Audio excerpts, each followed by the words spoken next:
The year I turned 26, I was just shy of clearing $20 million in profit. From the outside, things looked perfect, but realistically, I was breaking. Panic attacks became the norm. I had no choice. I had to step down as CEO, and it felt like a failure. But now I realize it was just the beginning.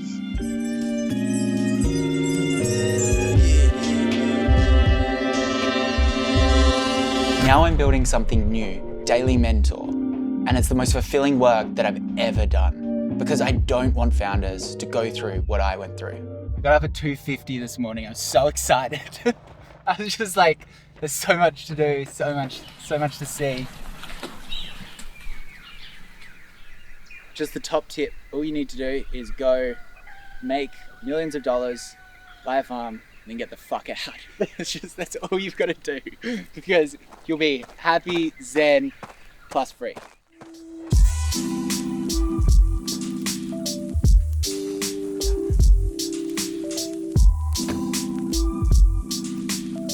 So we're here with Sofa Dofa. Firstly, top performing Oodie influencer of all time. You've got the record. We've obviously worked together for probably 3 years now, even more. But more excitingly, you've launched an ecom brand. We had much bigger influencers working with us, but you converted more. Why do your followers I still don't know. I think it's because when we worked together, the first video we did was in like my prime. That was when I was like blowing up. I remember I was going to sleep, waking up the next day with 100,000 more followers than when I went to sleep. So the growth was just insane. I think it was also prime COVID. So everyone was just like online shopping, watching influencers, falling in love with influencers online. I did YouTube since I was like 14. So like the OGs from YouTube know me as just like Soph. Tell me about the ecom brand. It's just a clothing brand all for Mimi. So Mimi's my great grandma. Yeah. And she was like a seamstress in the 60s. She was such a baddie. I never got to meet her. But from the stories I hear, we were very similar. But it's just a clothing brand. We do a bit of everything. We kind of started with like pajamas and swim.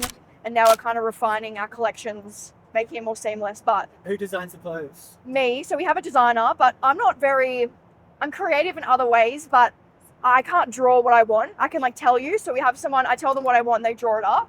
And then mum does all the numbers, manufacturing, the business side. Yeah. I'm more of like the creative designing. If you were an aspiring like young girl or guy trying to create a fashion label, do you think you should just dive straight in? Like, how did you learn this? I would say dive in, but also like if you have no experience, it's easy to say that, but so hard to do. And we had no experience. I was just a school student. Mum was a lawyer. Yeah. We have no experience in fashion, no experience in e-com. I think you just call people, right? You just be like, where do I start? Yeah. Like, Davie, help. The first point, I'm always just like, call lots of people and just be like, who do I actually speak to?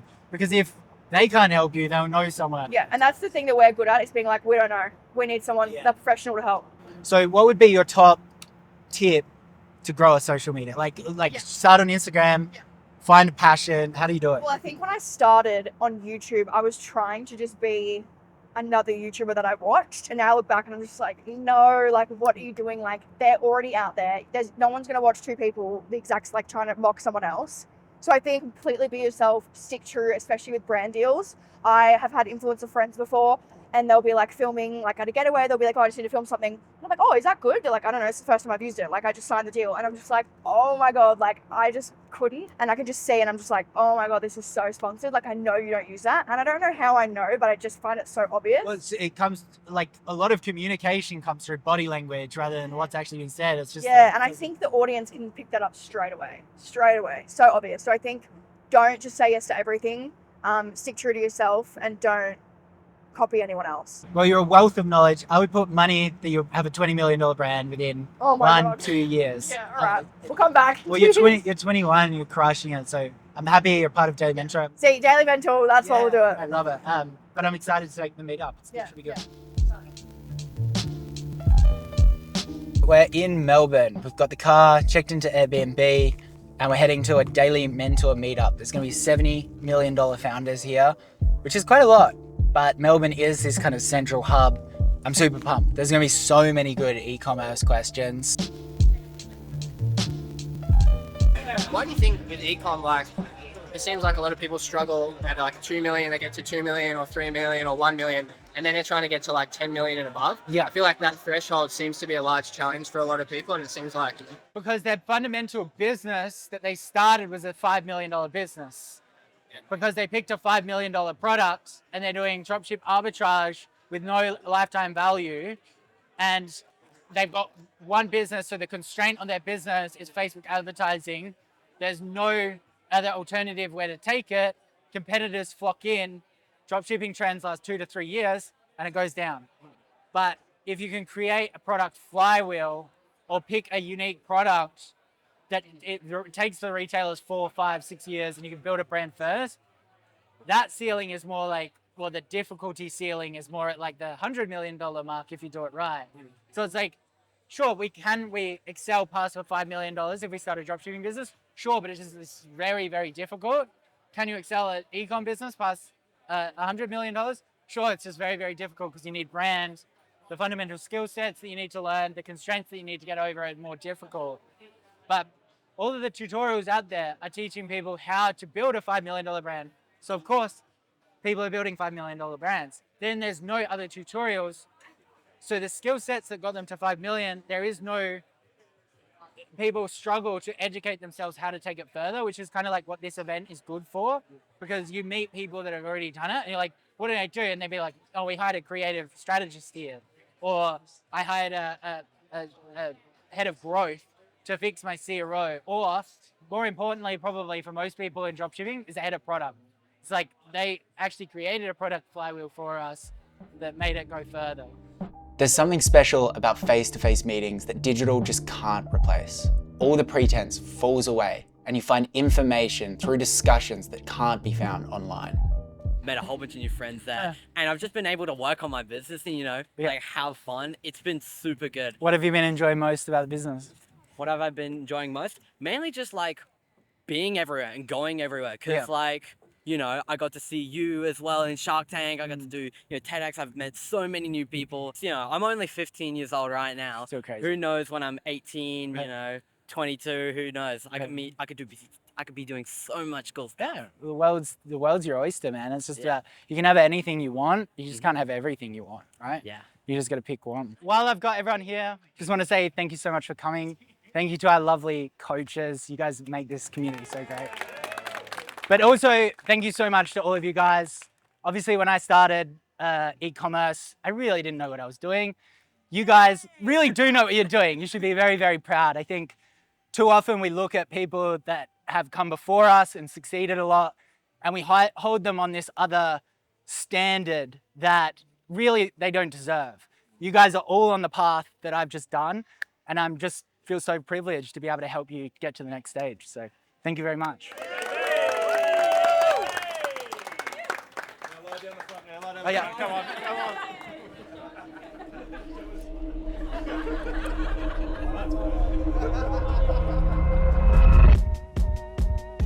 We refuse to hire people that haven't walked the walk.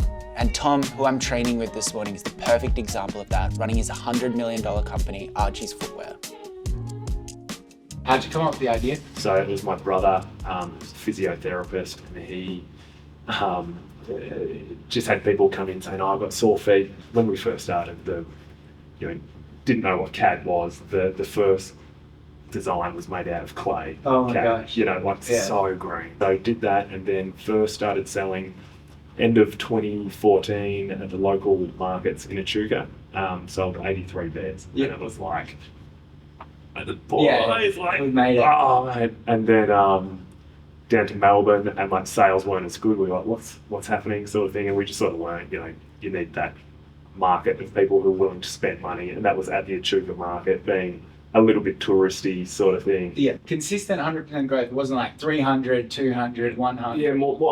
Yeah, there were a few bigger jumps in there, but it was 2018 is when, we'd been running some ads. So we sort of went wholesale hard and direct to consumer, and at the local markets as well. So sort of like that. And then I can remember maybe one sale. Then it was up to 3 sales a day. It's like, oh, how good's this? And then that kept going up. And we pushed ads. They sort of clicked with CMO Tom Sheldon. Was 2018 that summer, and we went from doing $1,000 a day to like $20,000 a day. Yeah. You're like, oh, That's good. yeah, that was sort of it. And then we never sort of looked back from there. So we were in an 800 square metre shed in Echuca. I was managing it from Melbourne with my cousins and aunties and all this sort of stuff based in Echuca, and then went to 3PL in Melbourne, and Yeah. we're away. Next summer we went over to the US. It sort of just clicked. And in the golden age of Yeah. Facebook ads as well. Where'd you get the revenue to? Oh, $50. Yeah. $50. Yeah. Cancel me. But And wholesale was kind of like your defense strategy almost. yeah, 100%. It's like, Because we've never really cracked wholesale with Oodie, but it seems like it's just like almost its own moat, right? well, so the advantage we had was we said upfront payment terms for everyone. So we just created another Shopify store that was, people would log on, order, AOV like $400. Yep. And they just claimed Yeah. through, like, so good. What kind of discounts would you offer on that wholesale store? And Okay. like, would you limit access, password? Yeah, so you had to apply to get it. But as part of that, you'd get 2 free samples. So that was our sort of offer to Yeah. people. They try them on, and you put them on, you feel the arch, you're like, oh, this is great. But then they get their, they get 50% of the margin. Yeah. Sort of thing, like just standard Great stuff. margins, man. So you went from massive e-com brand, now you're coaching with us. Yeah. That's a big jump. What's the incentive behind that, or the motivation? So that was 10 years running pretty hard on something. And it was like, I love the build. You deal with brands with problems. It's mini builds everywhere. Sort of thing. Yeah, you're building for lots of people, right? Yeah. So we're here at Chemist Warehouse. For those that don't know what Chemist Warehouse is, it's an Australian-based business. It's like the OG of chemists. It's kind of like CVS, but I guess more discount for the American people. We've got a Shark Tank brand that is actually stocked in here. Ask her about her experiences. And then, we're going to meet the Chemist Warehouse team. Hopefully we can get some secrets about how you can get stocked in as well. How many stores are you in? 530. It's crazy scale, isn't it? Yeah. It's really good. Yeah. So we now have 52% market share, Yeah. which is crazy. So eventually you're going to get 80% market share. Yep. And then you'll have to grow the market itself, Yeah. right? So the idea is to grow the range. So we'll have the styling products. And how did you get into Chemist Warehouse initially? I reached out and presented the brand, and they agreed that it was a underserved need in the market. As you can see, originally there was like just Palmolive. The reason why Emma is so good at selling her product is because she's a mum herself. She's the perfect example of solving her own needs through her innovation.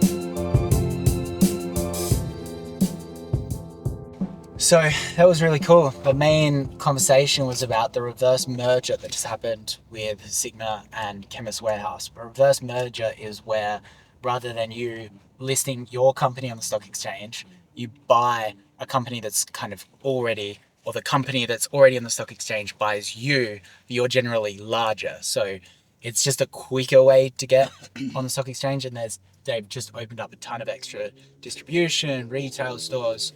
So we're going to be able to get more shelf space as well. That was a big discussion that they had. They were just overwhelmingly supportive. What do you need? Because the thing about Mimi that is different to most brands that are probably trying to get retail space is it's an emerging category.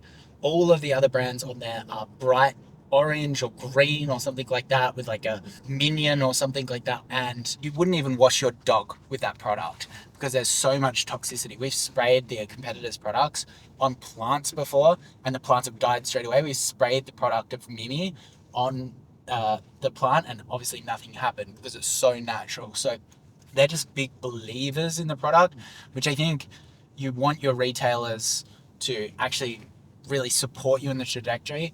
And because of that, we want to be exclusive with them. They're the largest discount pharmacy.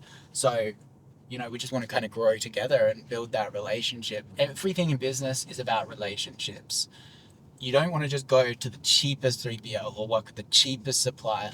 You want to work with the one that really, really goes above and beyond for you. It might cost you a little bit more. You might have to sacrifice other things to build that relationships. Like all relationships, we sacrifice, but Chemist Warehouse is definitely one we'll want to be doing that with. So, and I learned a ton about retail. I'm not a retail expert by any means. They were, had 30 years experience. There's probably 100 years of experience in that room. So, learn a ton.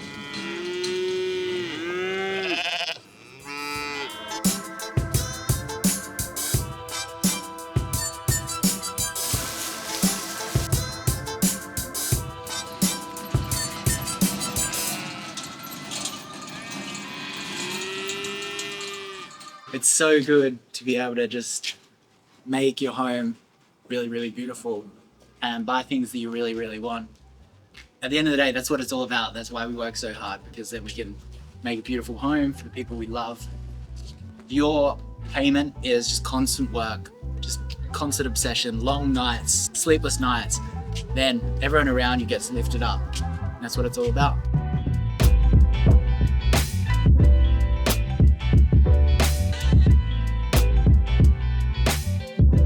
I was doing so much mentoring one-on-one, and then the day that I announced Daily Mentor, and I was like, I'm going to bring in lots of coaches, everyone was like, just turned on me instantly. They're like, you're a scammer. And honestly, it was a little bit hard, because I've always tried to make sure that I always deliver on the promise. I think there's a massive stigma around selling an info product, and you need to know this if you're launching an info product, because you need to build the trust. There's been so many bad actors in the space. There's a few ways you can do that. First, you build your social media profile around the thing that you actually are selling, because if you've done it, then obviously you can help other people do it, and do it in an extent that is way bigger than everybody else. The second thing is just the promise. If you promise results and commit to investing in the education of it, rather than just investing heaps in ads. We spend barely any on ads, because I remember listening to a podcast and it was about consulting.com, one of the largest mentoring info products out there. And his biggest regret was that he didn't just invest in the content, he sent the money to Mark Zuckerberg instead and paid for ads. If he invested in the content, there would have been a large viral effect from that. People would have just told, the word of mouth around the product would have been there, and it would have grown way better for everybody. It would have been positive sum. The other thing that I've done as well is just launch a free e-commerce course, millionaires.com, to try to keep that goodwill in the industry, because I do care about the industry. I recognize there's bad actors. And at the end of the day, I do care a little bit that people think that I'm a scammer. But what am I going to do? There's people that I'm helping. So I think that's just the price you've got to pay. Tune in next week. I'm going to cover all about the e-com business side of things rather than the info side of things, which, as I said, is my main jam. So peace out.